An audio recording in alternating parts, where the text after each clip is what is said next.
Welcome to Life on Life's Terms with your host Justin and Chelsey. This episode, we're going to talk about the 5G Future Network. We're going to talk about Justin Trudeau's issues, the Alberta vote. Now that we're conservative, that's kind of the up-and-coming stuff. We're going to tie up all of the conspiracy, supernatural stuff that happened over the month. I think Chelsey's got some questions and so on and so forth. So, how's your week? My week is good. Good. How was life after the psychic? You and I did the psychic episode, and after you wrote your blog, what are your thoughts? What are your tail end thoughts? Okay, yeah, I'm glad you asked, because after I thought about it more, because I think in the moment I was really fascinated, and I was just staring and listening with these big goo eyes, and then I wrote my blog, and then I thought about it, and then I was looking back, and I was like, I don't know, some of it, I'm not too sure, and I feel like I'm so easily grabbed by people when they talk about things that get my interest. I'm fascinated in the moment, and then I actually have to sit back and listen to everything I heard, and I don't know if I believe absolutely everything that was said. Just gonna be honest. Well, I think that's the whole point of Life on Life's Terms, right? Yeah. We don't bullshit. I mean, we heard Jeff come in and say you guys don't fuck around, and I really like that. That's the portrayal of Life on Life's Terms as a show. You know what I mean? Life is the best teacher ever. You know what I mean? Yeah. Like you think you learn all this bullshit in school? No. Like I learned what I learned in school, and then I got in the real world, and then real world was like fucking ugats to what you learned in fucking school. Means nothing. Yeah, what the fuck is school for anyway? Yeah, exactly. Here's a piece of paper. Go make some fucking money, right? So yeah, I like Elaine. What was it? Oh, Melinda. That's her. Yeah, Melinda. But her psychic name is Elaine. Oh, I didn't know that. Okay. Yeah, so I liked her. I mean, I really did too. She's just a great person. I mean, and I think this is the thing, right? I wrote a blog, and we had some serious discussion about not utilizing feelings to disseminate what information is. Mm-hmm. Because when we use feelings to be the filter, yeah, it could get hoodwigged. Yeah. Because you want to believe. Yeah. Right? Like you want to believe. Like even this stuff, I'm not saying that climate change is real. Fuck, it happens 4 times a year. Yeah. It's called summer, fall, winter, and spring. Yeah. Like it happens every year. But if you listen to Howard Bloom, he says, climate change happens all the time, and Earth is actually inhospitable towards human beings. Okay. We've just been lucky for the last how many ever thousands of years that the weather hasn't killed us. Mm-hmm. That's the reality. Yeah. Okay. The Earth is not great for us. It really doesn't like us. Gaia, Mother Earth, whatever you want to call it, doesn't really like humans. It doesn't like most life forms because it fucking destroys it over and over and over again. Right. Mm-hmm. I mean, that's the process of life. So all of a sudden here we are. We created this science holy story again. So if you look at any religion, it's always about us dying and coming forth and the ultimate God, and there's hell, and I'm not saying none of that is real. All I'm saying is that this whole climate thing, which once was global warming, now that they've changed to climate change, it's the same story being disseminated again. Some of it I find is now I can say that I find some of it very dramatized, I guess, where even a few months ago, maybe 6 months ago, I would have believed every word that person was saying about how badly we are destroying Earth. Like, I was watching Our Planet on Netflix, and it was showing the polar bears, and I was getting all sad, like, oh my God, we're killing all the polar bears. And a lot of this stuff what we do to the animals, and obviously I agree with, I believe. But then I have read some articles that are just so dramatic about how all the cows are going to kill our world. That's why we all have to stop eating meat, right? Like some of it, I just feel like. So if you look at Alexandra Ocasio-Cortez down in the States, that's her premise on the Green New Deal, right? Like like cattle are killing us. Yeah. And it's kind of funny, like even in my own personal life, I have a vegetarian who's close to me. And we were talking about meat, and this person was saying to me, you should buy into Beyond the Meat stocks. Yeah. And I said, you know how ridiculous that is to buy into that? I said, that meat is not going to change the world. No. It's not meat. I said, 95% of society, like worldwide, eats meat. 5% of society eats other things than that. And this person said to me, well, it'll change. See, what I recognized in that statement is people who don't eat meat, it seems to me that they're on an agenda, or they have an agenda to try to change the tide. Yeah, absolutely. Like what we're doing is bad because it kills and hurts things. Fact of the matter is, man, like I just said, Mother Earth kills shit. It's not there to endorse and create life as much as it does. Every time it creates something, it kills something. And that's the cycle of life. Like that's how that is. We as humans are the apex predator. That's just what we are. There's a reason why we live. I mean, let's face it, you take anybody from the city or anybody even from the country, take away their gun and put them in front of a bear. Yeah. What's going to happen? You're not winning. You take a human and you take away their gun and you put them in front of a fucking lion. What's going to happen? See ya. Pray all you want. Yeah. You know what I mean? It's not stopping the eventuality of what Mother Earth is going to bring to you. Yeah. Your good hopes and wishful fucking thinking is not going to stop your face getting ripped off. No. Like that's just what that is. Neither is running. It actually, it entices them. Yeah. so yeah, I mean, I think that we have to start recognizing that humans are humans and allowing people just to be people. We can't dictate. I think I learned that in recovery, where people are people and I just allow them to be what they are. I don't have to interject anything of me aside from these are my thoughts, but you don't have to accept them. Yeah. It's fine. At one time in my life, I believed that everybody had to accept everything that I was saying. That's a real bad premise, man. It is. You know what? I was there when, I'm not even going to say I'm fully out. Like, I'm not fully where you are, where I'm not quite as affected by it, but it is very freeing when you start to just let people be. Oh, yeah. And let them do whatever and try not to react to it, detach yourself from it. Yeah. It's crazy how much better I have felt since I've been practice that into my life. Detachment is a very nice thing. One of the beautiful things I learned from the Catholic Church was God bless them. You're talking to somebody and it just doesn't fit. And so like I would look at my friend that was in that conversation with me with whoever, and I'd say, you know what, God bless him. Like there's no point. I'm not angry. I mean, just God bless him. Whatever. He'll learn. He'll figure it out. Yeah. And the second that. And I've been in these places where I was like, why don't they just fucking listen to me? Yeah, I've been there. You know what I mean? But the reality is when you go to that place, it's not about them listening. They just maybe you haven't figured it out. Yeah, right. At the same time, right? Like you're just on two different wavelengths, and that's completely fair as well. And that may be the same thing with us and this Melinda person. But I think the biggest takeaway that I'm hearing is that contempt prior to investigation is a huge deal. Yeah. And at least you investigated, and then you walked away. And the fortunate thing about the podcast is you can listen to that conversation again and again and again. And the difference between, I guess, us and the listeners, we're actually in the room as it's happening. Yes. You can see the body language of people as well. 100%. And I think, it's not fair for us to bash anybody after the show. No. Like I would never do something like that.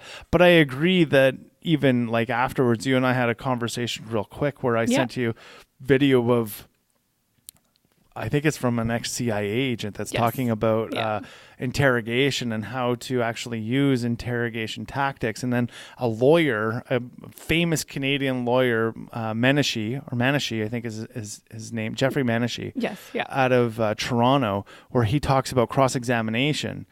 And even when you see the way how he articulates the line of questioning in that video, and then runs his own commentary along the side of what people just generally do as a air quotes eyewitness. Like, shit, man, that's really fucking smart to grab somebody that way.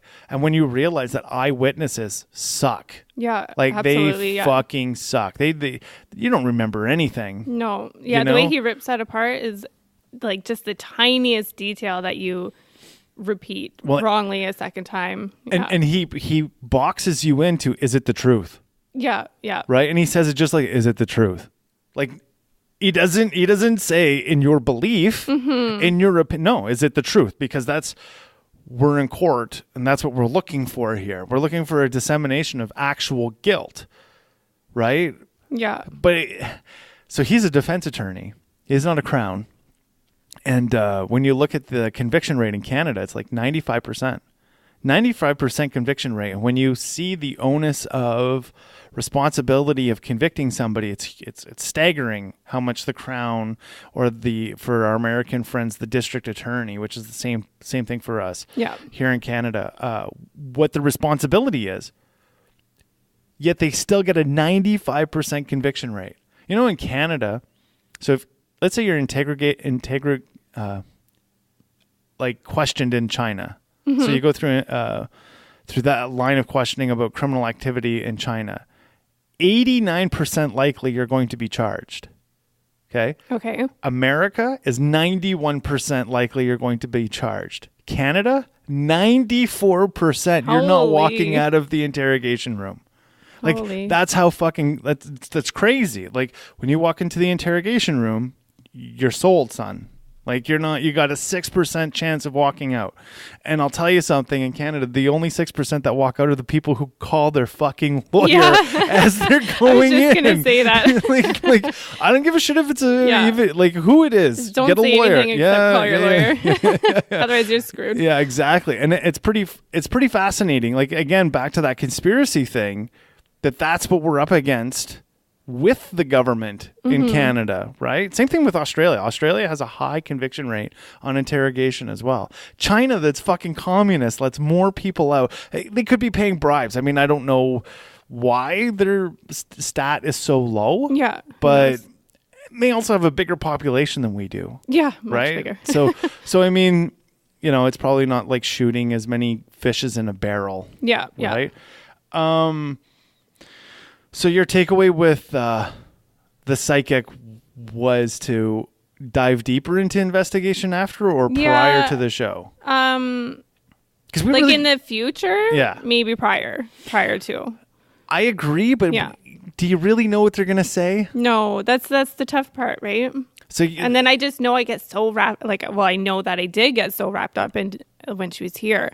I just listened and didn't ask much. And then after I thought about everything, don't get me wrong. Like you said, I loved having her here. I would love to see her again. Yeah, me too. I'd love to have her on the show again as well. I think that was a part one, hopefully, of a many-part series of her being on the show. But agreed. I think, you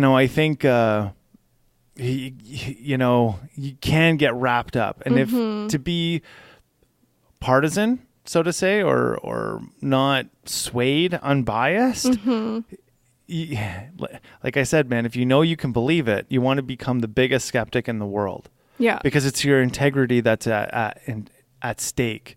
You need to keep your integrity intact. And the only way that you can look yourself, or for me, the only way that I can look myself in the mirror afterwards is to know that I asked all those hard questions. Because if I didn't, because I was too afraid to see them squirm. Yeah. Well, then who the fuck am I? Yeah. You know what I mean? So, like, I'm not here to grill anybody. I'm just here because I want to believe it. And I think that's the biggest thing about this supernatural month or this conspiracy month. That was my takeaway is to watch how people disseminate information. Yeah. And to recognize that they don't want to go down those hard questions. They don't exactly. They don't want to ask them. They'd rather use a gut feeling or whatever it is as an intuition to believe that they know something. Well, the biggest con that you can pull on somebody is to make them believe that they think they know something that they don't fucking know. Yeah. You know what I mean? Like you just keep confirming. Just let them go. Like when you go to a salesperson and you're like, yeah, I'm looking at this Ford F-150 here. It's got the best rating in the world. Of course it does. Yeah. You know, like that's exactly what the sales agent's going to do. Of course it's got the best rating. What are you, crazy? It's a Ford. Fuck. Yeah. Like where do you sign? Like the deal's already sold, right? I want to go in there and be like, well, it's got a good rating, but. Yeah, exactly. You know, what has Ford done about this issue or whatever? So you can start on a premise of, I like this, but what about this? Mm-hmm. Then they still at least know. I mean, what kind of negotiating tactic is that where you walk into a fucking, you know, a deal and you're like, I'm already sold. Yeah, right. Like, where do we fucking sign? What's the insurance? What's the interest rate afterwards? Like you signed, you dumb fuck. Like, yeah. Like it's 15%. You're fucking sold. Like, too late. Yeah, like it's done, right? Let's dive into the Alberta vote. Okay. I know you and I before were talking about becoming informed voters. Yes. Did you vote? I did not vote. And for that very reason, because I did not follow any of the parties well enough to have information that, in my opinion, makes me entitled to vote. Like, I would just be voting with a biased opinion because of what friends have said, because of who family members were voting for, because I knew some people that were running. And I just would have been... It just would have been a biased vote. It would have been like, oh, yeah, you guys all like this person too? Okay, I'm in. So it becomes a popularity contest. Yeah. You know, what I appreciate out of that is you recognize that it could become a popularity contest, and that's not exactly what is. I want to have an individual opinion and vote for that reason. And so let me ask you this: what was the consensus of your circle? Who were they going for? Alberta Party. Oh, wow. And or conservatives is both. Huh. Mm-hmm. Very contrasting. Well, friends were Alberta, family were conservative. So you got a very socialistic group of friends. Yeah. And I will be honest, I won't name anybody, but I don't think some of them really had their background information either. I feel like they might have been doing the same thing, just their hubby wanted this person to be elected, or their best friend was so against NDP. And I don't know. I just kind of listened to what everybody had to say and was like, I better just not vote. And I better do my fucking research next time there is an election because. So we have a federal election coming up. Okay. Probably in the fall. So, but I'll break down a bit of the Alberta election. So we're not far off of the election happening and Jason Kenney in power. The problem I'll start off with the con with Jason Kenney. Okay. We have to be very careful how we go about this. But Jason Kenney lost the Brooks vote. Brooks, Alberta. Brooks, Alberta is a small town that basically is a meat processing town. They process all of the meat pretty much in Alberta and mostly Western Canada. It's a killing plant. Okay. And they have some oil and gas, more gas. But Jason Kenney was the immigration minister years ago for the federal government when Stephen Harper was in government, when it was his conservative government that was running Canada. And what he did was he put a large consortment of immigrants in the Brooks area. Now, fast forward to now, they have the highest crime rate in all of Alberta. Brooks does. Yeah, higher than Edmonton. Their highest crime rates is kidnapping and rape. Oh my goodness. I'm not correlating anything. No. These are just the facts. Just facts. There was a story I had heard about a woman who left Brooks after 5 years of harassment from a male who was saying she needed to be his girlfriend and he was going to give her a cell phone for it. So she had switched jobs over 5 years, so on and so forth. This actually comes, so I'll label it as the rebel media. This is where I got this information from. Okay. And the rebel media basically said, as this person's being interviewed, the interviewer's mouth just drops. And I'll, ask anybody to go check that video. I think it was Rebel Media, Brooks, Alberta, and the Jason Kenney exposure or something like that. Okay.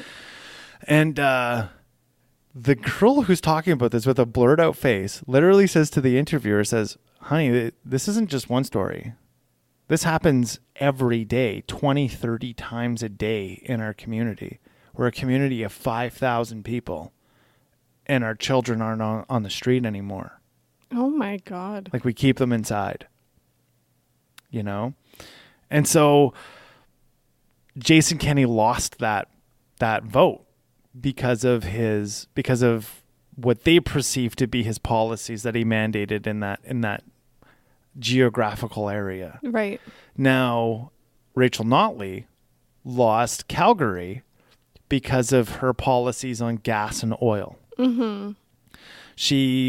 And I know this as a personal story from an investor who was in the room when she was first voted into government. She went to an investors meeting in New York and said in front of these investors how she was... And you were there? Sorry, did you say? I know somebody who's in the room that's very, very close to me. Okay. Who was in the room that basically Rachel Notley said that she was embarrassed that Alberta made as much oil as it did, and it accounted for more than 50% of our economy.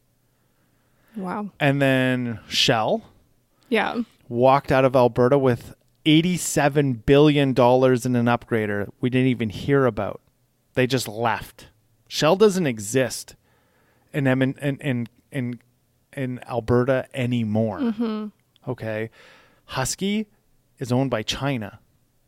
Oh, wow. Now, Petrocan is going to be owned by China very, very shortly, very, very soon, because of the way... And that's because of Rachel Notley? A large portion of it, because she just didn't want to allow regulation regression on oil and gas. She was pro-carbon tax. She was pro-provincial carbon tax. Yeah. She was pro... I think she put on a good front that she wanted pipelines. Yeah, she did. But I think behind the scenes, her and Justin Trudeau were in the same line. And when we look, I'll put it to you this way, even just in a basic form, when government government runs our healthcare here in Canada. Mm-hmm. How great of a job do they do? You get the services that you want. Yeah. But it takes a long fucking time in order for it to happen. Oh, absolutely. Government sucks at business. They're not good at it. So anytime we go and say, here's a pipeline, and the government's going to run the show, that's why it takes forever. That's a fucked business. Yeah. It's not going to happen. Mm-hmm. You're talking about a government and a bureaucratic system that's going to try to disseminate how to do something? No. This is why I personally am for less government and more capital business, because that competition, that competitiveness will lead towards us as the consumer getting better services. Yeah, definitely. That's how that's just what I think. I agree. The NDP government is not about that. They're about, you really look at the tally of the vote, Edmonton is NDP right now. They're the ones, any NDP member held their stronghold in Edmonton. Well, let's look at Edmonton. Edmonton is mostly government officials, and they're all part of a union. Yeah. So why do you think they went NDP? Because they were all afraid to lose their jobs if the Conservative government came in, right? Because we look at the employment growth in Alberta. Rachel Notley hired more nurses. So we got more nurses and less tax-paying profile to pay for those nurses, because we have lost 87% of our employment over 4 years. Right.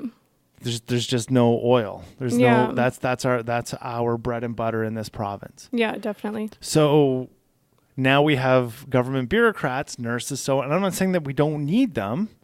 I agree that they should get paid a fair wage. I agree that we need them. I agree to all of this. However, you need to have your resources paying the bills. And if you don't, there is no social backbone. Yeah. It's just not there. It's one hand needs to feed the other.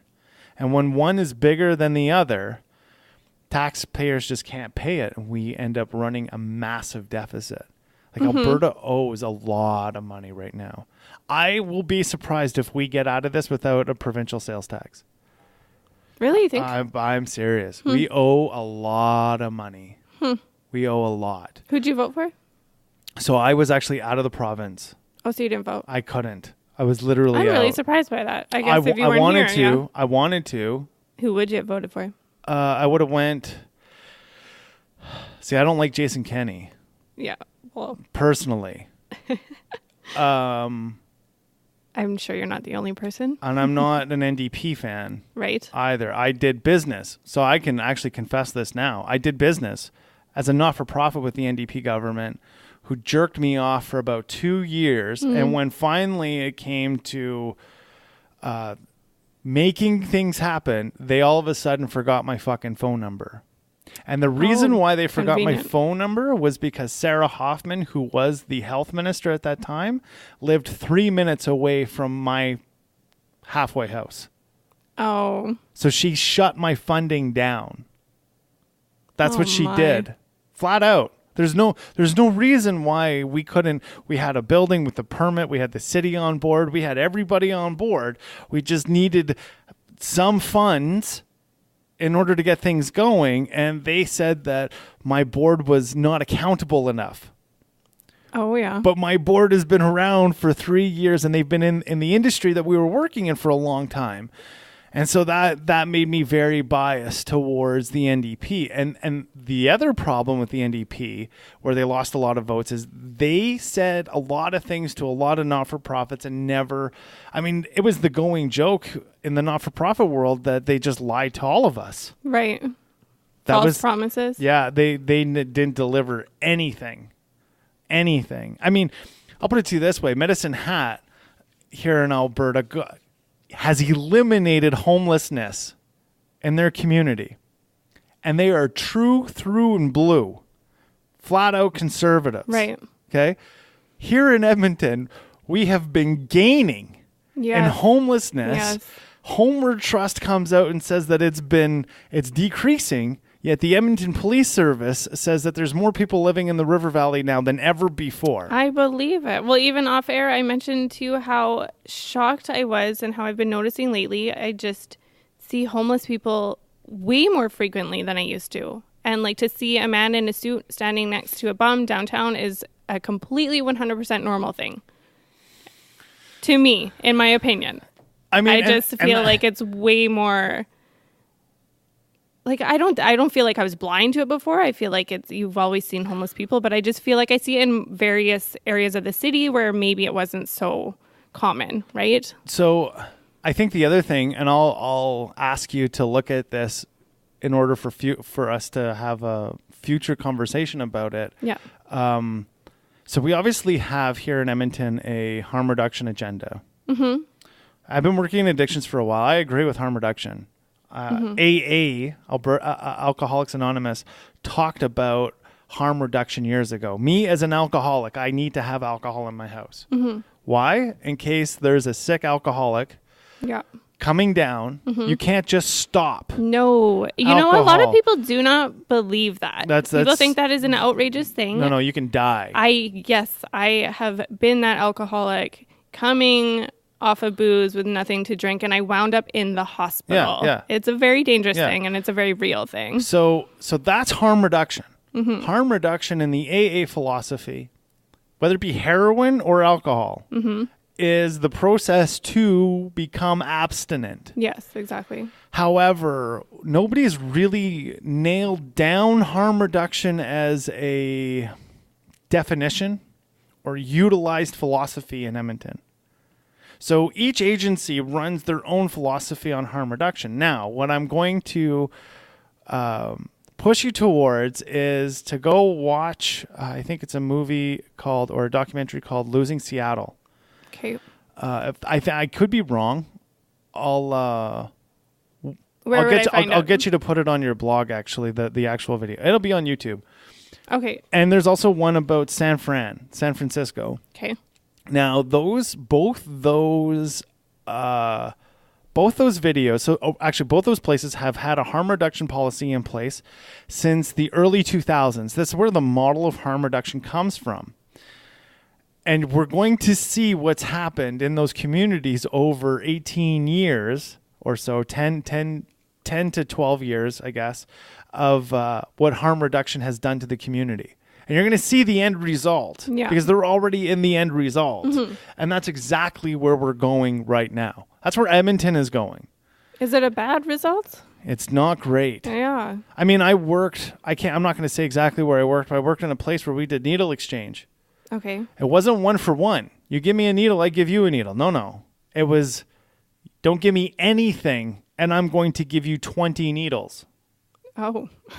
Right? Don't give me anything, and I'm going to give you 20 clean.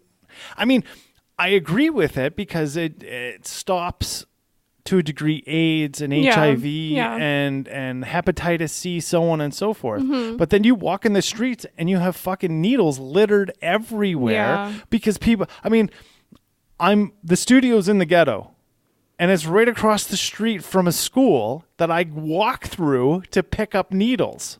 Oh my goodness. You know what I mean? It, yeah. There's needles all over this property. Mm-hmm. All of the time at the studio. You walk out and there's some junkie getting fucking, stringing his arm up. Well, and the last thing they're going to do is throw out their needle. I'll put it to you this way. I have used a naloxone kit 5 times on this property. Wow. In a year because people overdosed. 5 times. You want to be on this property, you need to be naloxone kit equipped. Yeah. Let me ask you, in that situation, are you pretty calm?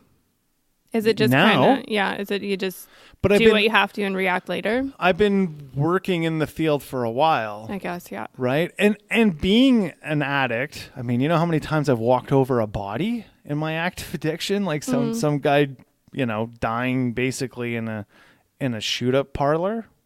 Like shoot-up parlor being like a trap house or, it happens a lot. Like you don't give a shit. You're just looking for your own drugs. Right? So like that's really what's going to happen in the street.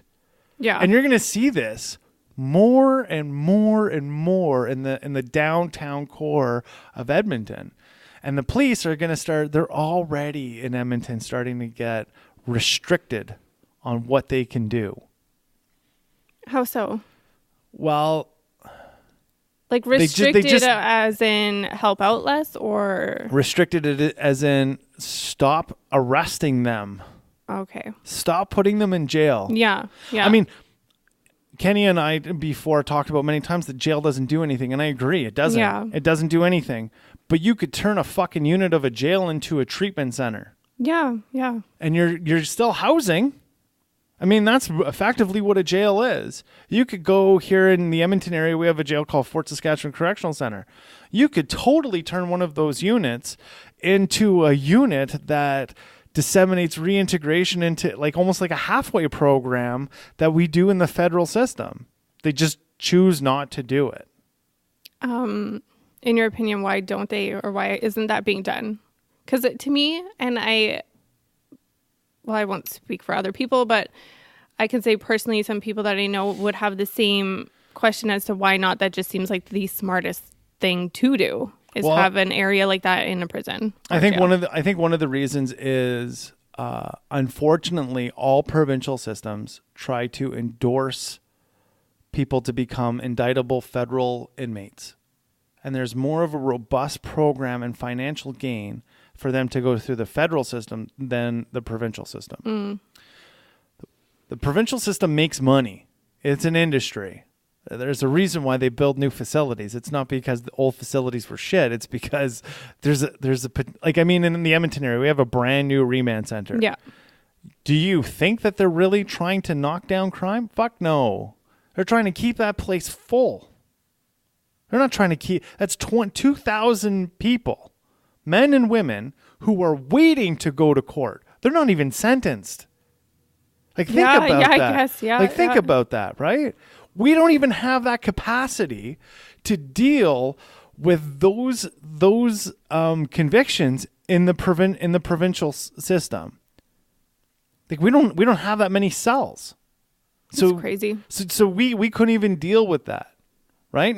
Now we were talking this month about conspiracies and stuff. That's a real conspiracy. Yeah, for sure. That's a real deal. I mean, why is it that like jogging pants and a jogging shirt in the jail system costs $100 that you could pick up from fucking Walmart for $25? Yeah. Why is it? Why is it that the food that they give you is literally 12 slices of bread every day? Gross. Right? Like that's the primary piece of your diet. Sure, it's cheap. And I'm not saying doing time, there is no need for punishment. But the punishment is in the fact that you don't have access to your kids 24 hours a day. Yeah. You don't have access to using the phone 24 hours a day. You don't get to see past the fucking wall. Yeah. Right? You are confined. That's punishment. Mm-hmm. Not the degradation of having to shit and eat in the same fucking room. Yeah. Okay? That's a whole new form of punishment. Or the fact that the guards themselves make a microcosm of a culture that they need to impose a worse environment upon inmates than anything else. That's a conspiracy. Nobody's talking about that. And anytime an ex-convict comes out and talks about something like that, well, you're just an ex-convict. Oh, of course. Right? Yeah. I mean, it's your word against the guards. Mm-hmm. You know, and then anybody in the healthcare system, like AHS, Alberta Health Service people, or even any of those people, they say something, the fucking guards will show up at their houses like gangsters to make them recuse their statement. Yeah. It's happened. That's happened, man. Crazy. That's no shit. You know, you get bedside confessions of people talking to their families about the abuse and the beatings that happened in some of the Alberta jail systems. Right? Like it's crazy. Mm-hmm. It's crazy to believe that this and all you do is you fester inmates who are coming out of jail to be more of a fuck you to the man. Yeah. This is really an intolerance due to the microcosm of the environment that the inmates were in. Mm-hmm. That's where the intolerance comes from the government. There's no need for help. It's all about the inmate trying to get as much as they can out of the system. Yeah. It's not about going to the system and reintegrating. It's not about going to the system and figuring out how to live my life.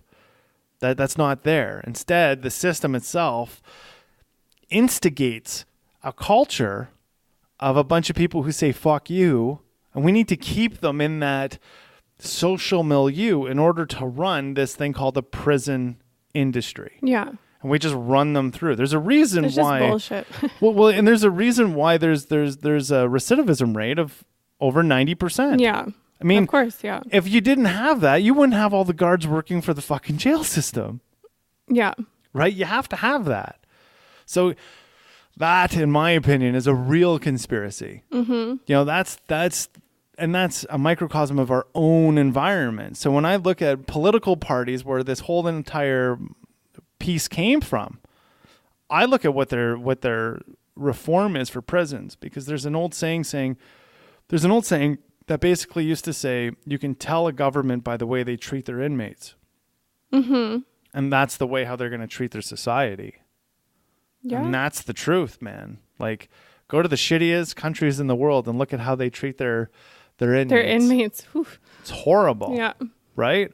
I mean, so it's not that bad, but Canada could be better. Mm-hmm. Right? Oh, yeah. Like, there's way worse out there, for sure. But so definitely better. Who would I have voted for? Yes. You know, my push was this. My push was to get a bunch of people just not to vote and turn over the government, saying we don't agree with any of your agendas. If the collective in Alberta doesn't vote, there's like 20, 30 people that show up and vote. You can't have a government. No. That means all of a sudden, all of the parties, the political parties, would have to then look at their leaders and say the public they haven't endorsed you. And then that puts the power back in the people. But see, this is what the people need to do. Yeah. It's not about us picking the best person in a prison rape, like, which is what I called this last election between Jason Kenney and Rachel Notley. Yeah. It's a prison rape. One's going to fuck you in the ass and the other one's going to face fuck you. Yeah. Pick which one you can deal with the psychologist afterwards. You know, that's what it boils down to. You don't have to have that choice. Your choice is, I recuse. I'll vote on a ballot, but for other. Yeah. Nobody. Yeah. And if the majority of the people are doing that, well, then the question needs to be asked, why is society doing this? That becomes anarchy to a degree, saying they don't agree with the agendas.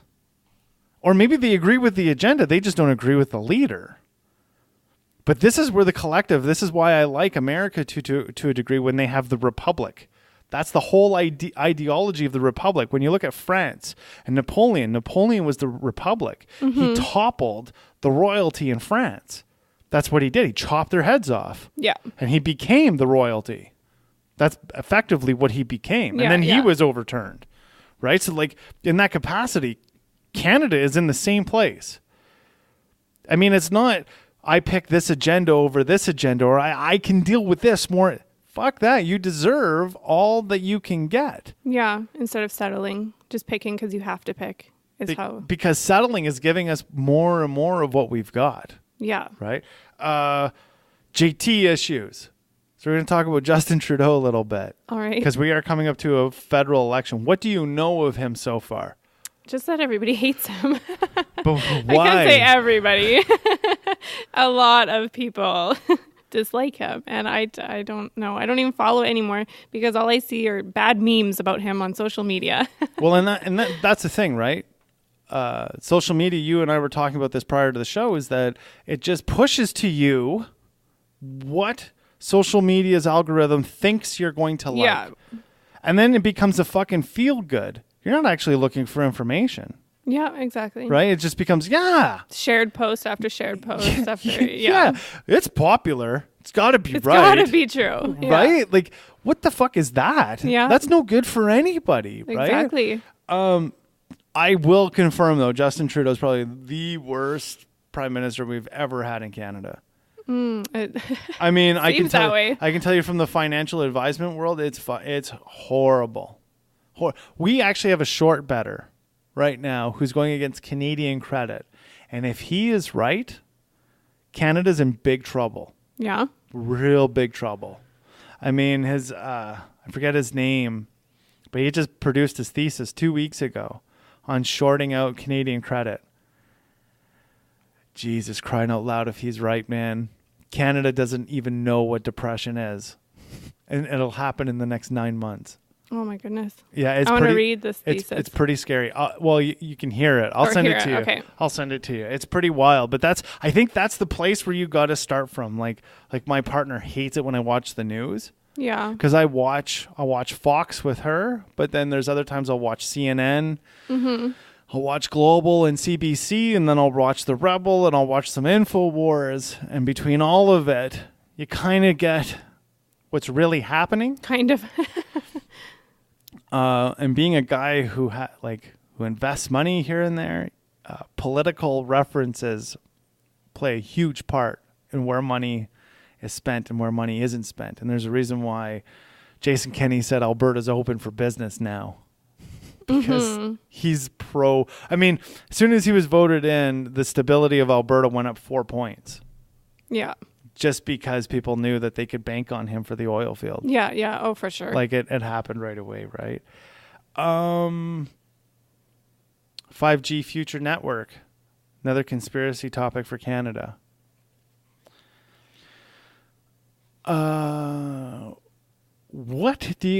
Has your health changed at all with all cell phone technology or any of that nature? Do you feel like it's changed? Do you get more headaches? So on and so forth? No, I don't think so. So 5G just happened in Canada this month. Okay. April. Right? March? Yeah, this month. Or last month. April 1st. And apparently what 5G is it's the highest intensity of radioactivity that you could possibly disseminate within your population. Oh. Yeah. And the conspiracy behind it, it's endorsed by a lot of people who are chemtrail conspiracy theorists. Okay. I'm not going to get into whether chemtrails are real or not. That's Yeah. just not, I mean, there's enough information out there about that stuff. But from what I've seen, I got some stuff written down here. The safety limit in Canada is 600 to 1,000 microwatts per centimeter squared. An actual safe, so that's what Canada says is safe. Actual safe is anywhere from 10 to 100 Okay. by neurologists. So neurologists basically say that 100 microwatts per centimeter squared to 10 is safe. It's not going to affect your brain. Canada's CRTC has effectively said from 600 to 1,000 microwatts is safe. Now, when you look at that 600 to 1,000 watts, that comes directly from our telecommunications people like Rogers, TELUS. That's so basically, as much as in America the FCC is for sale, here in Canada the CRTC is for sale, and they're just endorsing this stuff. Right. And they're saying that the 5G future, we are going to see the birth defects in our 5th generation. So 150 years from now. Holy. It could make it so that nobody can have children. Now, this is the conspiracy. So what's a conspiracy? Is it a plausible, is it a plausible question? Is always my theory, right? Well, you and I, let's talk about birth control. Birth control started in the 50s. How many people in your world can't have children? I know quite a few women who have struggled. Now let's look at the Islamic world where birth control has never been introduced. Not really an issue there. That's right. Yeah. So how much birth control is a factor within just the 3rd or 4th generation now, not even 3rd generation now of birth control? It's a pretty big deal. And that's just a very ignorant view of it. That's not even diving in. Yeah. I mean, that's a big change when we came out with birth control or the day after pill, right? Yeah. Yeah. And now when we look at people or females and even males within our generation, you know, between the 20 and 38 range, who can't have kids. Yeah. And even in the bottom end of Gen X who can't have kids. Yeah. What changed? Well, birth control. Oh, yeah. There's so many different kinds of birth control out there now. It's crazy. So too. Back to the 5G question. Is it a plausible question? Well, if we look at birth control and try to cousin that to the 5G network, maybe. Yeah, maybe. Have we seen the LTE network have any birth defects? They're saying that there's some neurological damage, for sure. They're saying that there's heart damage. They're saying that there's DNA damage from the LTE network that we're starting to see right now. Yeah. And these are doctors, like if you go to a website called PubMed, it's a resource information.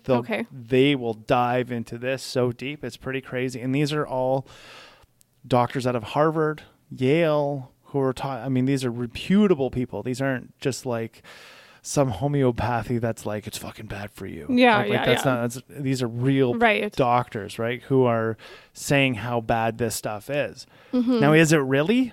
I mean, does a doctor have a dog in the fight when it comes to a fight? I don't really think they do. Right? I don't think that they have an agenda to gain from it. So that kind of helps my filter about disseminating, is this real or not using a feeling. It's I mean, I've heard things, I've heard people state that, now I don't know if this is true, this is just people I know speaking among themselves, but talking about, because women put their phones in their bra all the time, that can increase your chance of getting breast cancer. So there's a correlation to that on this PubMed. Okay, yeah. And there's I've heard that said a few times, and then I'm very conscious of whenever I do that. Well, it's the same thing for guys. So like one of the big things about cell phones is you actually, so if you look at the criteria of it touching your body, It's supposed to be 3 centimeters away from you. Well, when does that ever happen? Never. Yeah. There's supposed to actually be a warning label on it. I did not know that. Yeah, there's not. I mean, there is when you... So, you know when you get a cell phone and you sign your life away and you're like, yeah, I agree, I accept, blah, blah, Yeah, blah. got it. It's in there. That's Wow. where it is, where it says... So, like, where do guys put their cell phones? Your pocket. Right by their balls. Mm-hmm. Well, guess what ends up happening? The DNA in the semen is affected by that. And the sperm count becomes lower. I will be one of the first generation. We will be the last generation where in our elementary school days we didn't have cell phone technology. Do you realize that? Yeah, I guess. Right? Yeah. We didn't have smartphone technology. So No. we'll actually have a period in our lifetimes where we could actually say we were not afflicted or inflicted by that technology. No, it's all about the landline. Exactly, right? So now when we look at my generation being the last of that, we're already starting to see lower birth rates, lower sperm count, and affected DNA that will never be fixed Yeah. in the semen of my generation. What do we think is going to happen to the kids that are born now? Mm-hmm. Like, they always have it. Yeah. They always have it around them. And school has Wi-Fi through the school. Yeah. School also dictates that you have to have a pad Oh, yeah. or a computer or something of technology in order to stay plugged into what the teacher is teaching. Yeah. My niece just started kindergarten. I picked her up from school one day and I was passing all these classrooms where little ones were using laptops or probably better than how I know how to use them. Yeah. I was blown away. I mean, I'm not saying that technology is bad. No. But what I'm definitely saying is we need to have a symbiont. Like, we need to respect that you and I are biochemically created. We are not androids. Mm-hmm. Actually, we are androids with a really slow data form. Our bandwidth sucks. It's 2 thumbs, Yeah. right? So we are effectively androids. I mean, when we don't know something, what do? Google it. Yeah, good old Right? Google. Or Apple or whatever Yeah. whatever search engine you're using. That's my dad's favorite line. Google it. but the reality is it's changed the world. You're gonna have an encyclopedia in your house? Fuck no. No, I remember using encyclopedias in elementary school to write up little research projects. Yeah. Now No. where's all of our research? Like, I just referenced 4 videos or 3 videos Yep. on YouTube. Exactly. Right? Go learn here, right? So yeah, I mean, this 5G thing, I'm a little bit worried of. Mm-hmm. I didn't think, and I know quite a bit about radiology. Like, I used it for GPS. I know how the satellites talk to Earth. I know how all of that formula works. I know the astrophysics behind it. I get the comms, the communication between those two things. And to really dive into 5G network, it's pretty fucking crazy where all of these towers are going. Like, Well, and with how fast it's evolved, like... well, and who owns the technology is China. And so I'm going to get on Trump's platform here. I don't trust China at all. I also don't trust, like, America. Yeah. You want to hear something really crazy? So earlier in last job I had, I was laid off, and I had EI. So I was calling EI, employment insurance here in Canada, to do my reportings. The switchboard for EI is in America. Oh, okay. Now, what's funny about this is here in Canada, we have this thing called FOIP. Yeah. Freedom of information, right? Freedom of information and protection. Yep, So you're yep. protected. So when America is known to record everything. Yeah. So if this switchboard's in America, are they recording my conversation? I would suggest so. Yeah, probably. And who is it being sold to? Could be sold to anybody. I don't know. Now, the person who's answering the phone works here in Canada, but every time I would call that 1-800 number for Employment Insurance Canada, it told me I was calling America. So if I'm calling America as a switchboard, how susceptible am I to being open to my information being sold to somebody or something? Yeah. Is VoIP still in play? Oh, 100%. Yeah? Okay. Doesn't matter. They actually shouldn't have the switchboard in America with a country who says that they openly warrant all calls. They have, I forget what it's called, the Patriot Act in America. They look at Edward Snowden and what he said. Yeah. I mean, it's a reality. They probably have me talking to some employment agent for some bullshit for something. Like that's what it is. So, yeah, I mean, it goes deep, this comms thing. And this 5G stuff, it goes deep. And it's a real conspiracy that we need to watch out for. We're not protecting ourselves here in Canada. No. It's very I definitely open. want to look into it more now. I'm super intrigued. Especially when it comes to your own, like, and you say this to people like, well, they're listening to you. Like, you ever have your phone around and you're talking about, I don't know, let's say engagement rings or something. And then there's an ad on your phone? That's right. Yeah, absolutely. So is it listening to you? Oh, of course. Okay, so if it's listening to you, why is it that we're allowing that to happen? And you'll talk to people about this. Well, yeah, but I'm not doing anything wrong. Oh, no? Really? You're not doing anything wrong? Mm-hmm. So what happens when your phone knows your thoughts? Because that's where it's going next. Look at Elon Musk. Yeah. That's where it's going next. That's fucked up. It's going to know your thoughts. So we all have homicidal thoughts. Yeah. You look at somebody, you're like, fucking, but you don't act on it. Yeah. Right? You don't act on it. Well, what happens now when they say, this person's a bad person? Because there's already no recourse from a fucking tweet. Mm-hmm. Right? Yeah. Now all of a sudden your thoughts become a fucking tweet. Yeah.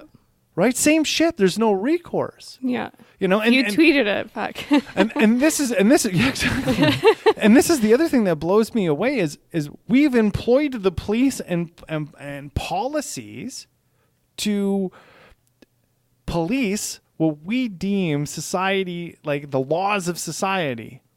Yet these social justice warriors take it upon themselves to be even more policing than the police. They go out there and they hold you to the fucking cross more so than what the police would ever do. And the way how let's take these Covington Catholic kids. It's been a long time since anybody's talked about it. Mm-hmm. But the reality is they didn't do anything illegal. Mm-hmm. Neither did the other guy. Nobody did anything illegal. Yet we're saying that it's the worst thing in the world. What in the fuck, man? Let the police do their job. Mm-hmm. Right?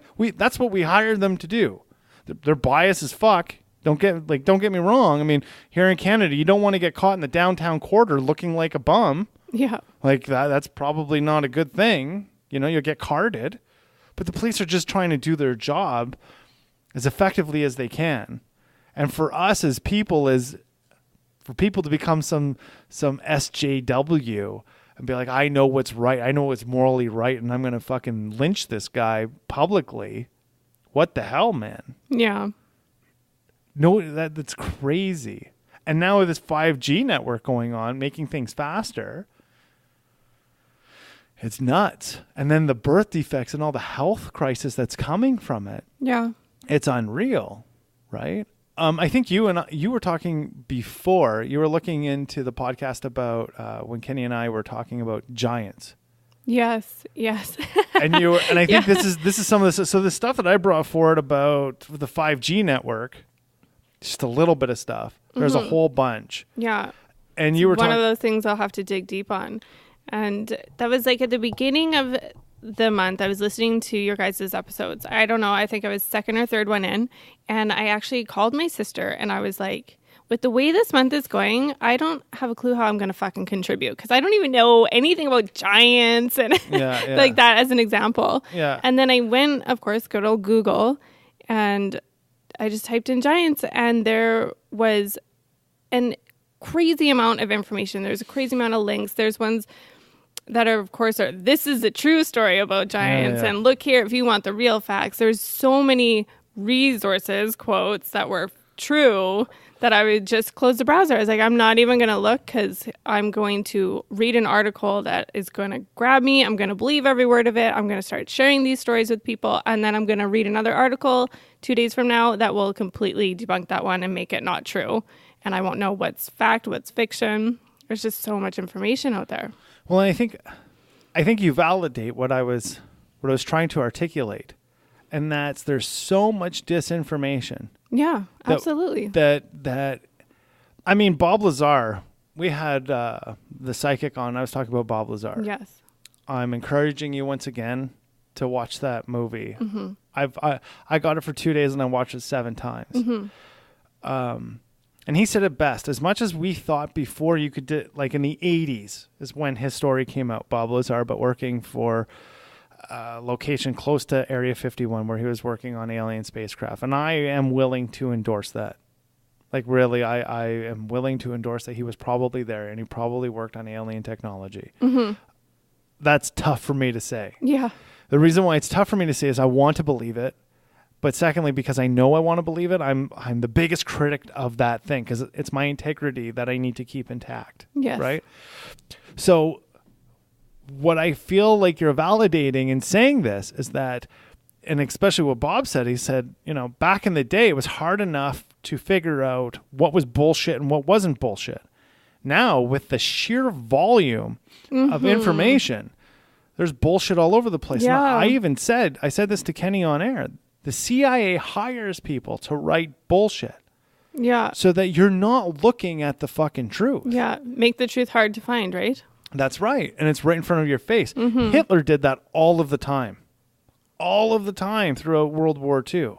And let's face it, the only winners of the war are the ones who get to write the history books. Yeah. That's the truth. Mm-hmm. And I mean, Hitler was a perfect example of that, where he skewed history so much for the German people that it just wasn't real. Like to believe in an Aryan nation and all this stuff and blah blah. I mean, Jesus crying out loud! You can't actually believe that there's a supremacy behind DNA. Mm-hmm. If there is, it's definitely not Caucasian. We're the minority in the world. Yes. We are not supremacy. You know what I mean? Like our DNA is not the majority of the world. It's just not. No. So when we look at that as history or what propaganda means, I think that there's a lot of people out there who are propagandizing a bunch of information that they don't even know is real or not. And they use gut instinct because, I mean, this was the other thing. Like Kenny and I got into a conversation about astrology. Yeah. And I said, people look through these sky holes all the time, or these basically like these holes to the sky. Yeah. The thing that I recognized, and I've recognized this with other people in conversations, is they don't know the beginning facts. And it's like before we learned trigonometry, we had to learn our times tables. Yes, yeah. We had to learn the basic elements of math and arithmetics in order for it to make any sense. And in order to even use algebra and trigonometry. It's algebra, then trig. It's not trig before algebra. Yeah, exactly. There's a reason for that. So when we're talking about the sky and the stars and quantum physics, you need to know physics first before you dive into quantum physics. Yeah. You have to understand the difference between the two. If you're going to talk about navigation and why we look at the stars in astrology, you have to understand longitude and latitude and azimuths and zeniths and polars before you really know why we look at the stars. Yeah. If you don't have those basics, really we're talking about somebody who is ignorant or infantile within a conversation, and just through caution to the wind of the elementary stuff that's necessary in order to have any sort of intellectual conversation about asteroids or astrology or so on and so forth. And this is why I think in the beginning of the month it was so difficult. Yeah. Was because the basic fundamentals of giants. And I would suspect it was probably something that you thought you might have been interested in. Yep. Oh, absolutely. I was like, cool, I want to look it up. No. Yeah, and then you see and you're like, what? No, and I can't say I'm not still interested in it. I'm just, the way I look at it is it would take me a lot of time to do the proper amount of research to get facts or at least trying to decipher some of the bullshit out of there. And I don't exactly have the time right now to do that. Or I'm not willing to make the time to do that right now. I'll just listen to the episode and move on. Well, and I think this is the other thing too. So Joe Rogan was a huge conspiracy theorist. I also can empathize with that. I also used to dive in real deep. And he said this, and I agree with it. Do I have the time to invest to really know? Yeah, Because like that's how I felt. There is a bunch of conspiracies that are real. Like the jail one that we just talked about. Yes. That's a conspiracy. That's a real thing. The not-for-profit conspiracy and the cabal of not-for-profit, so on and so, that's a real conspiracy in a municipal way for you and I. That's something to look at and dive into and root out. Yes. Do I really want to root out giants? Not really. Exactly. Right? Am I willing to sit down and listen to something from Bob Lazar? Sure I am. Yes. Am I willing to pay $4.99 to watch his documentary? Sure I am. Why? Because there's enough that's been said. I mean, fuck, he was talking back in the 80s about element 115. Now, all of a sudden, in our element periodic table, 115 exists. Never existed before.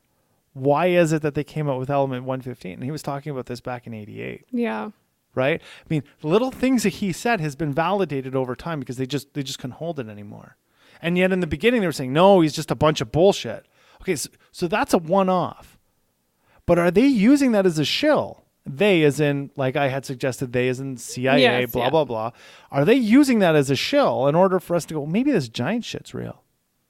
Maybe this lizard thing is real. Yeah. Right? Like what kind of game are they playing? Because I'm pretty sure Bob Lazar is real. I'm pretty sure that what Bob Lazar has to say is real. He's not saying that he's seen aliens. What he's saying is he's worked on alien technology that's definitely not from this earth. Yes. Yeah. I mean, that's what he's saying. Yeah. So take that in context, because I tell you what, after watching that video, I went down a fucking massive rabbit hole for 2 days where I didn't even want to talk to my partner about it.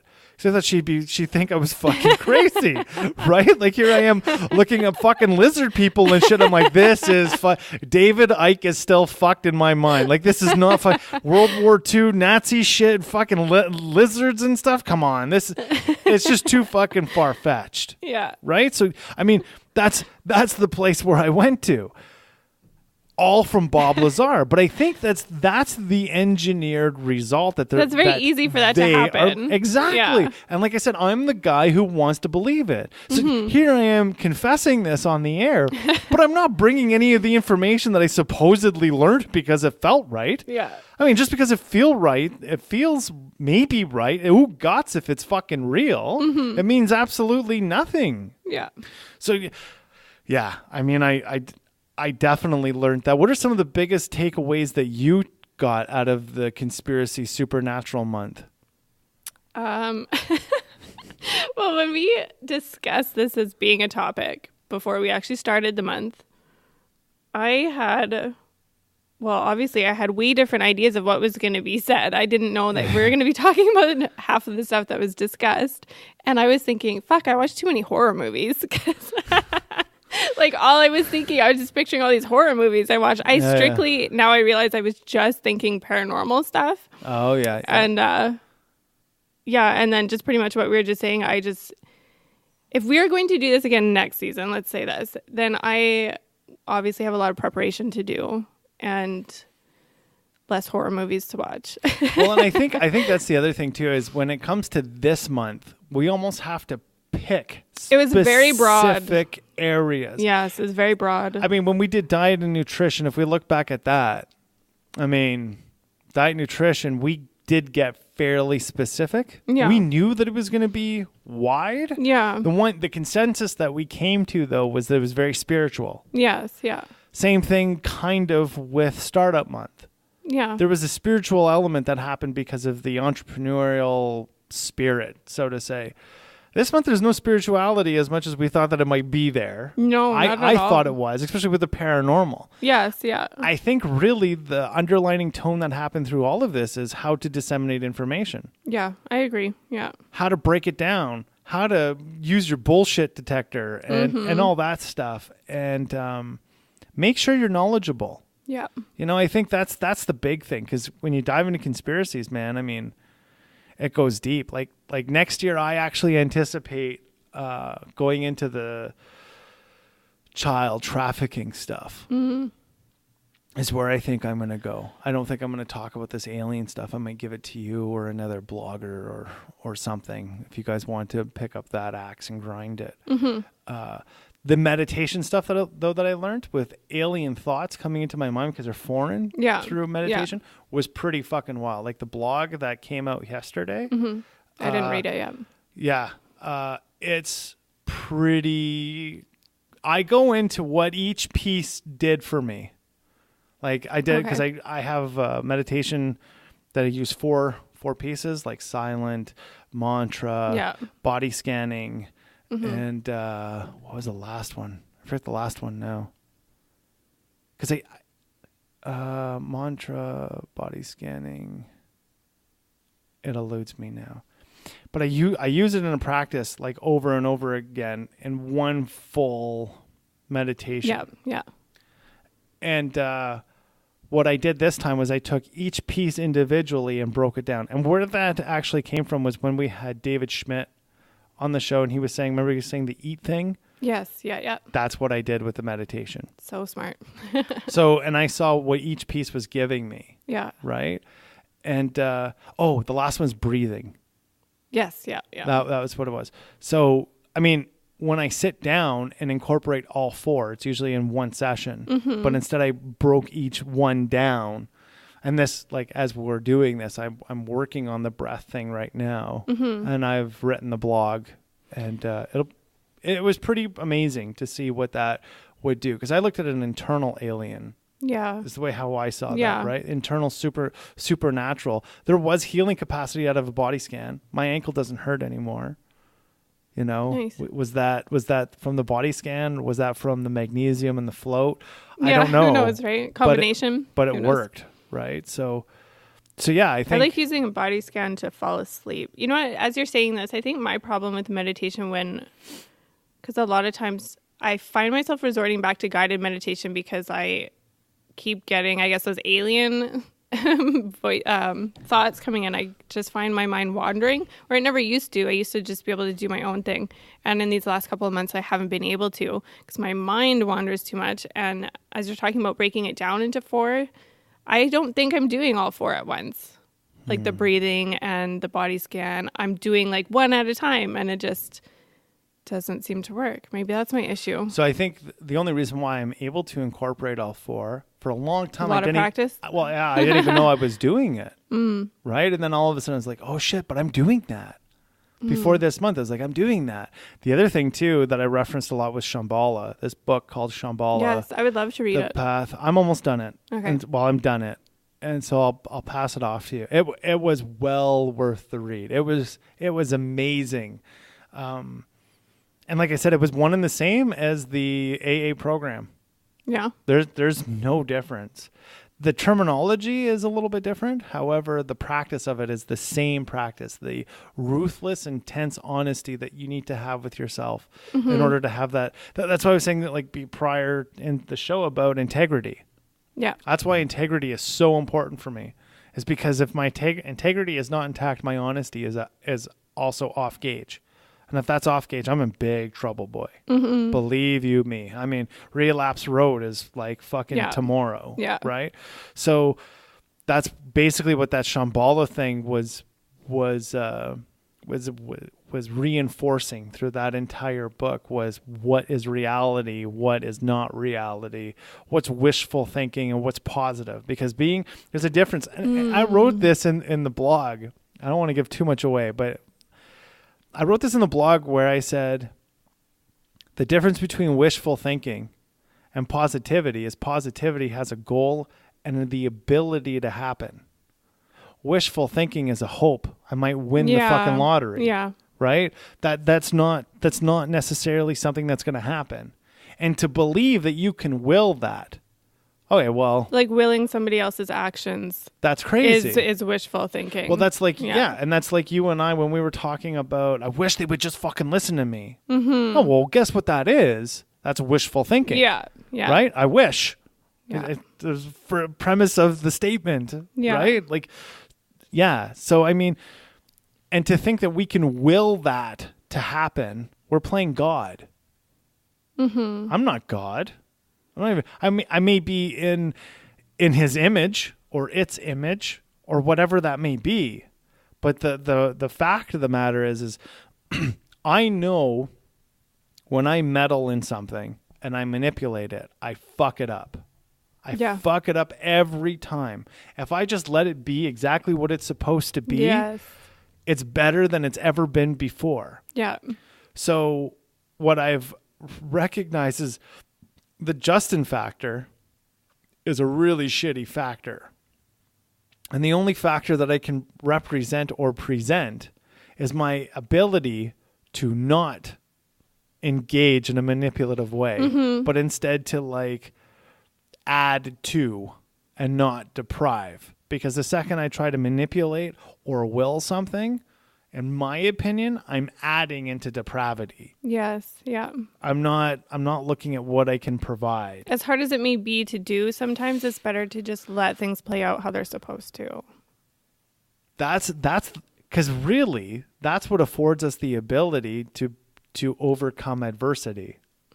Right? We anticipate it's there. Yeah. Okay. And then we get over it. Like the beginning of this year, man, you have no idea the kind of hell I went through. Every motherfucking week, some bullshit was up broke my fucking ankle. Walking down the bloody stairs, I busted my fucking ankle, right? Why? I'm tired. That's why it happened. I had to write a blog in bed and realize that it was time to like take time out. Yeah. Right? Before that, my vehicle broke down. Before that, some other bullshit happened. Just one after a fucking another. And I realized in an epiphany moment, alien thought that came in, Justin, you're just weathering a storm right now. And for years, I was in a hurricane. All the time. That's exactly what my mom said. You're in a hurricane all the time. The only time it gets calm is because you're in the middle of you're in the eye of the storm. And then she's like, and then you're going to drift out a little bit and you're in a fucking hurricane all over again. Yeah. And it's only been this last little while where I would say maybe the last 2 years where it's majority calm. And one of the things that I recognize is I don't work a 9 to 5. Yeah. That helps, right? The other thing that helps is I get to do what I love. I do what feels natural to me. And it's better to live this way than any other way. I wouldn't have it any other way. And I'm not here to like push or enforce. Yeah. Right? Yeah. I just am what I am. I'm here for what I'm here for, right? As the psychic said, let your light shine. Yes. I've heard that saying a few times. I love it. And so, yeah, I think that was a really great saying. So what do you think you might dive into next season? Like a specific topic? Yeah. Oh, God. Putting you on the spot a little bit, I guess. Yeah, no, I don't even have a clue. No, there's too much that I have to look into. I mean, you could go down the world of paranormal. I mean, we do have a paranormal society here in Edmonton. Yeah, I did briefly look into it a little bit, and I found I don't know if it was on Twitter or Facebook, but there's a lady who started up a paranormal investigation back in 2002. Yeah. I was looking at she is. Do you? Yeah. Okay. Yeah. We can hook that up next season for sure. Anyways, anything else? Well, just a little funny thing that happened when I was leaving on my way here. Speaking of superstitions, I was leaving my sister's house and this worker comes out of nowhere unannounced, sets up a ladder to go on a roof. I literally had to walk under a ladder to leave her house and come here. What is it? What are your big superstitions? Breaking a mirror is actually one. I said that in my blog because I did break a mirror a little while ago. It's still broken in the same spot. I haven't picked it up. What about, so did you do Bloody Mary when you were a kid? I totally did. Yeah. Yeah. Yeah. That shit's bullshit. Oh, for sure it is. Yeah. Yeah. Did you play with Ouija boards when you were young? I did. Jesus Christ. Uh-huh. Save your soul. Yeah. Yeah. And I always remember being so disappointed nothing happened.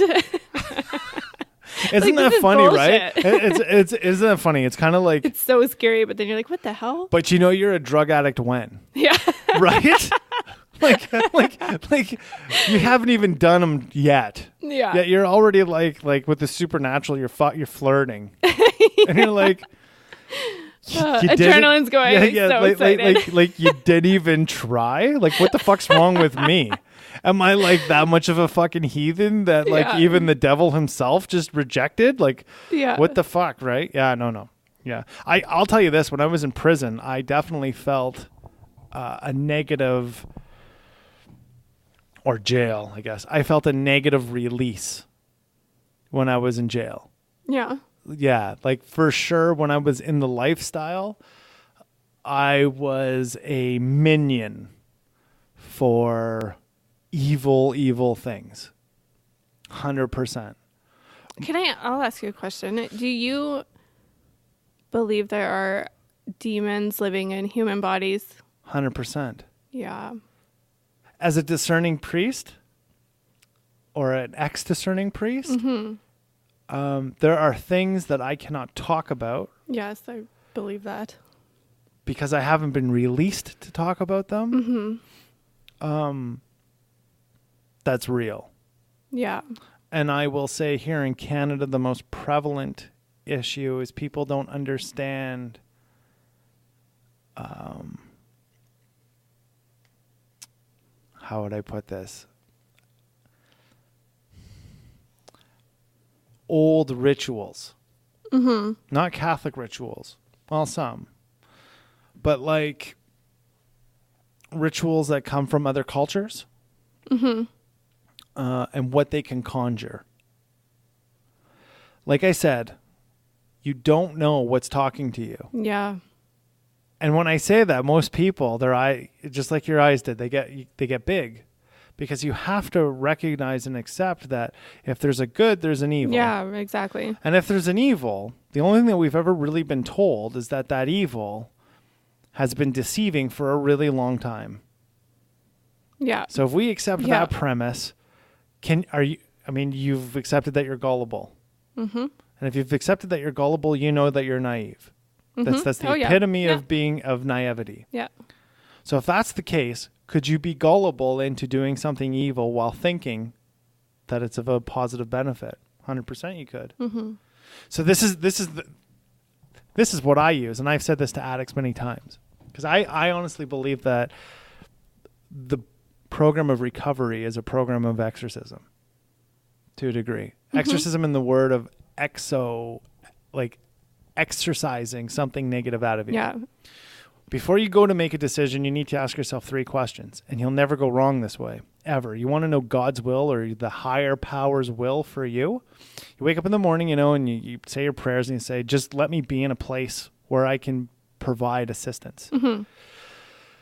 So 3 questions that I ask myself prior to making any decision is: 1, is it selfish? Second, is anybody going to get hurt?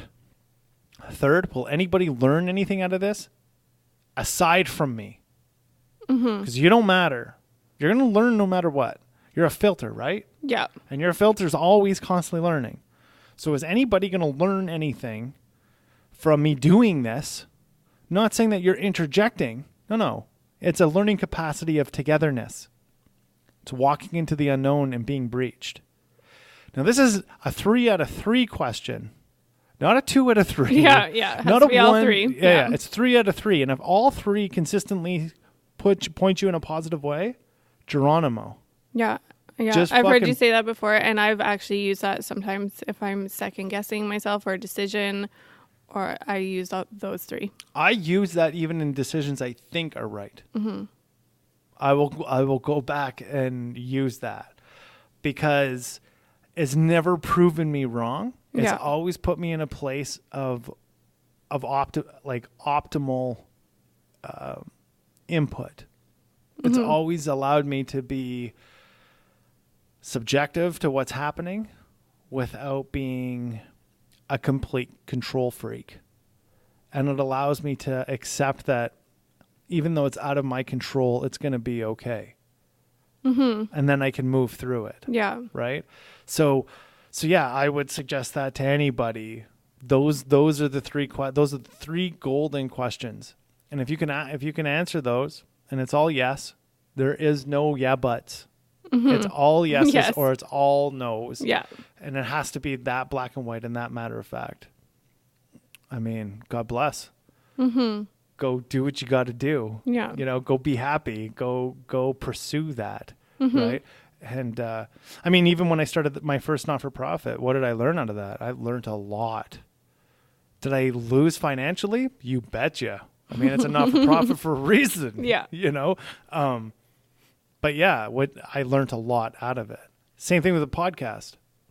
I learn a lot out of this podcast. The people who come in and sit down, the blogs that you write of a perspective that I would have never seen coming, the stuff that Kenny has brought to the show. Yeah. I mean, all of it. I've learned a lot from this show. Yeah. And so have I, definitely. It's been great. So yeah, time's done. Alrighty. Yeah. Let's I'll wrap this up. Sounds good. Please subscribe. Hit that like button. It helps us. Substantially, it helps us. If you would like to see Chelsey's wonderful blogs, please go to www.lifeonlifestermspodcast.com. We are also on a new platform called minds.com. They are a blockchain platform, so they can't really censor us. Shout outs real quick. We're on Twitter. I think it's like just something. You can hit Life on Life's Terms. Yeah. On Twitter, and it'll happen. Do you know what your Twitter handle is? I think it's just Chelsey Kapler. Okay. Yeah. Your Instagram? Chelsey _blogger. Okay. And then there's Life on Life's Terms Instagram, and then there's also my just 987 or something like that. Something like that. Some bullshit like that. If you find one of us, you'll find all of us. Yeah, you'll find all of us. Kenny's on there too. It's Kenny_Cantrell. Yeah. And then there's also the Facebook page. Just punch in Life on Life's Terms podcast. Bada boom, bada bing. It's there. Yeah. If you see that lion image, then that's us. That's us. And then, of course, we are on any of your wonderful apps. Next month, too, we're getting into mothers. Yeah. We'll have to outline that in the next episode. All right, man. You guys have a wonderful Friday, and see you next week. See ya.